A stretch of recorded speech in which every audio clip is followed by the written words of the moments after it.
Hi foxes, so I quickly just want to tell you what exactly I meant when I posted it on Instagram, that I always imagine myself as a character while I'm decorating the background.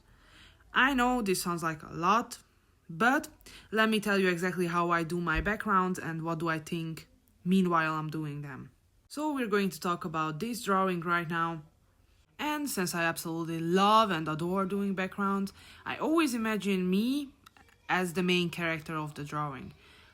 I am not a self-insert, it's not about that, but in order for me to make the background feel alive, I need to understand what's going on, I need to have a life story behind it. So always what I try to strive for is that not that I'm putting random objects in the background, but everything has a flowing theme which aligns with the personality of my character. For example, he's a kind of rebellious teen who aspires to become a great guitarist and also a singer or slash songwriter. And I try to build it in the background. As you can see, beside his bed, there's a little white board where he always, when he wakes up and has a new lyric idea, he can write it right away down without any troubles. And also, we can see his rebellious, funny nature because of this. Over the window, there is a sign called exit, which indicates him using the window to sneak out, but also rubbing it in the parents' face in a funny manner. And as usual, this aspiring need to come from somewhere, and he has a favorite band. All over the walls and also on his shirt you can see this smiley face, which is an icon for the favorite band of his. Also we can see that there is concert photos and also selfies with the members of this favorite band of his. And sorry to disappoint, this is not a reference to a real band, I just really like this icon for some reason. Or is it a reference?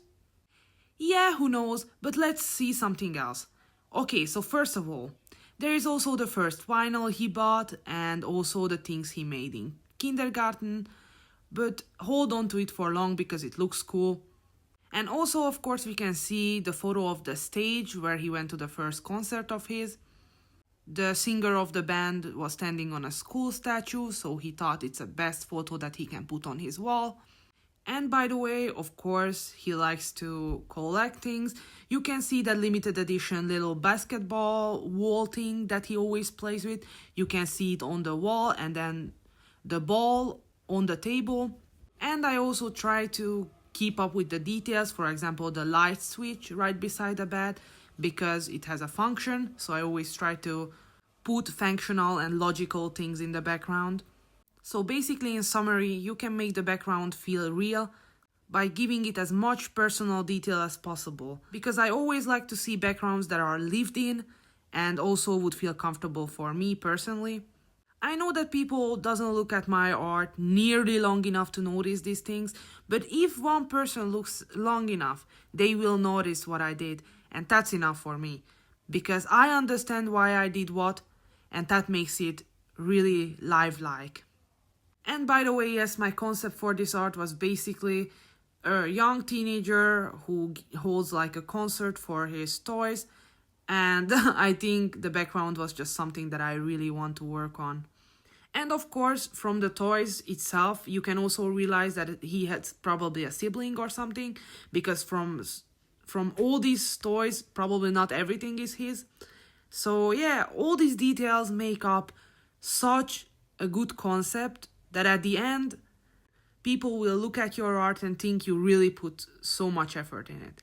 And also the best way is just to imagine yourself as the character.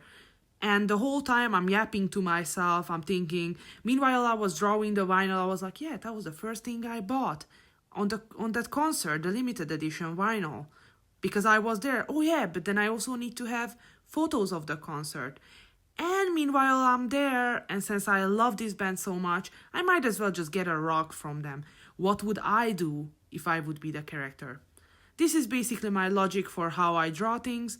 And hopefully you found this video useful, and see you in the next one. Have a foxcellent day. Bye guys!